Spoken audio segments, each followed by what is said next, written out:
Hello everyone, আজকে আমরা চলে এসেছি ঢাকার নভ থিয়েটারে।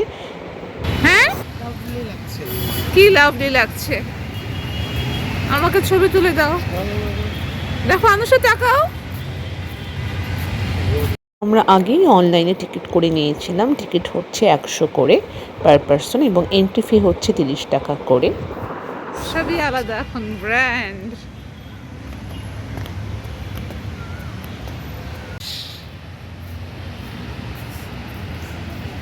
প্রবেশ এইদিকে। আমরা আজকে দেখব the mission to the black hole. Bag থেকে আরো সুন্দর। ব্যাগটা খুলে রাখো। ব্যাগ মানে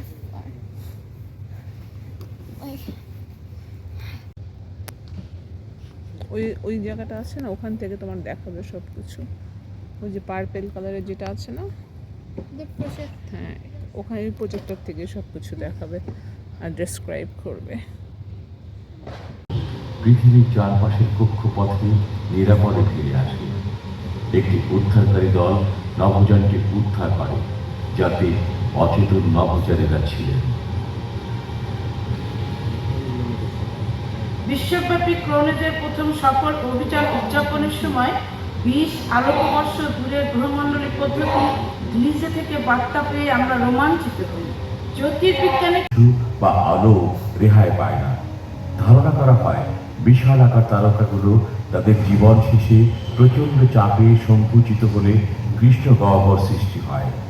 সূর্যের চেয়ে বিশাল আকার ভরসম্পন্ন নক্ষত্র জীবনের শেষ পর্যায়ে নিজের অভিকর্ষে অবস্থান করতে পারে না বলেই ধ্বংস হয়ে যায়। অভিকর্ষ চাপে বৃহৎ ভর ক্রমশ সংকুচিত হয়ে পড়ে। কৃষ্ণ গহ্বরের ঘনত্বে পৃথিবীকে সংকুচিত করা হলে এটি মাত্র 18 মিলিমিটার ব্যাসের একটি বলে পরিণত হবে।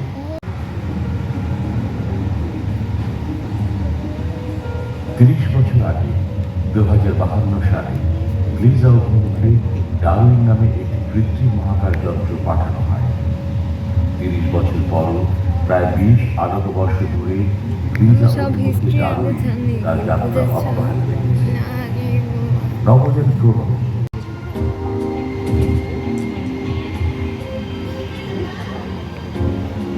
মহাকাশ উদ্ভাবনের মধ্য দিয়ে মানুষ এক নতুন যুগে পা রেখেছে।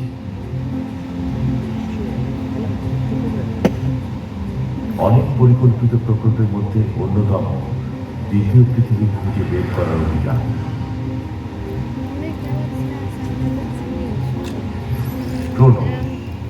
মানুষের তৈরি এই প্রথম মহাকাশযান প্রকল্প শেষ হওয়ার পথে।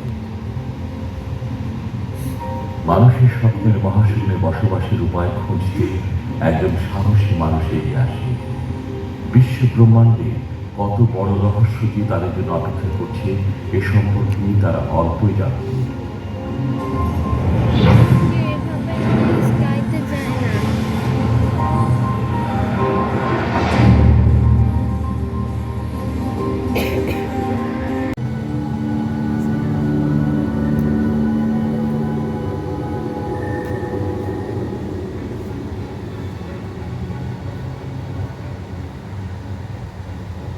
এখনো অনেক নক্ষত্রপুঞ্জ নক্ষত্র নির্গত করে, ঠিক যেমন সূর্যের তারাগুচ্ছ 400 কোটি বছর আগে সূর্যকে নির্গত করেছিল।